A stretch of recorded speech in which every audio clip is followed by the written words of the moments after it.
Ibish, who is a senior resident scholar at the Arab Gulf State Institute in Washington. He joins us from Beirut. Hussein, thank you so much for being with us on the program.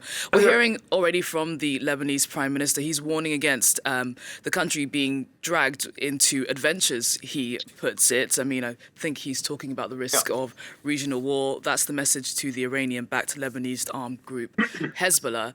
What's the risk here of a regional war playing out? It's significant.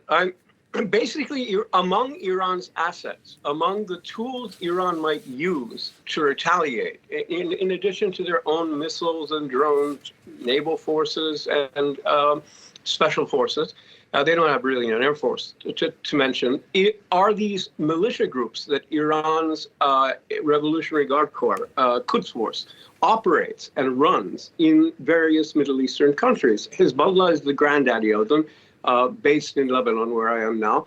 But there's also the various Hashd-Shabi groups, as they're called in Iraq, who are much newer and more chaotic and less coordinated, but they're still well armed and pose a potential threat to various entities, including American forces in Iraq. The Houthis in Yemen. Arguably, you could include Hamas in this list, but Hamas is just in a marriage of convenience. They're not Shiites. They weren't on the same side in the Syrian war, for example, at all. And so they're not really a part of this network, but there are at least three major assets there, especially Hezbollah, but also the Houthis and the Iraqi groups that Iran could use to try to retaliate against the U.S. and U.S.-related interests, Arab interests, Gulf countries' interests, Israel, etc. But Hussein, how much of a blow could the groups like Hezbollah and Hamas really pay here? I mean, we've seen how much their capabilities has been degraded recently just from Israeli operations. Well, Hamas, no. And as I say, Hamas is usually thrown into this mix, but I think inaccurately. I think Hamas is really not part of this core group. Yes, it's a client of Iran. Yes, it's in a marriage of convenience with these other groups, but it's not.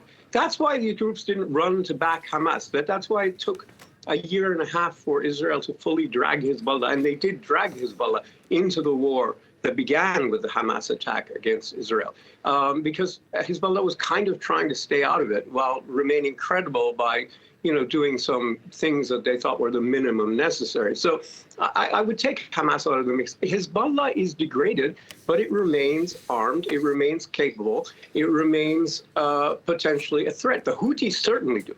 And the Houthis are not necessarily that degraded. And the Houthis have demonstrated their ability to try to attack Israel or the neighboring Arab countries like Saudi Arabia and even the UAE. Also, their ability to disrupt and harass shipping in the Gulf region, in the Gulf of Aden, in the Bab el-Mandeb Strait, in the Red Sea, etc., has been proven to be very significant. Now, last year or late last year, they sort of started backing off. There was a tacit agreement reached with the United States that they would stop harassing shipping and the Americans would stop routinely bombing them, and the Israelis too. And so that's been in place. But of course, this could be a prime moment for both Hezbollah and the Houthis to kind of unleash themselves, supposedly on behalf of the Iranians, and indeed probably at their instructions and behest. The Houthis, though, have their own agenda. Hezbollah and the Iraqi groups, I think, just are at the service of Iran. If the Iran insists they act, even though it's a crazy thing from Lebanon's point of view, even though it will be a catastrophe for the Lebanese, again, I think Hezbollah would probably have to act if the Iranians absolutely insisted. And vice versa, if the Iranians absolutely insist they don't act, even if they want to, they probably won't. They are a wholly owned subsidiary. Same applies to most of the groups in Iraq. That's less true of the Houthis, and it's not true at all of Hamas.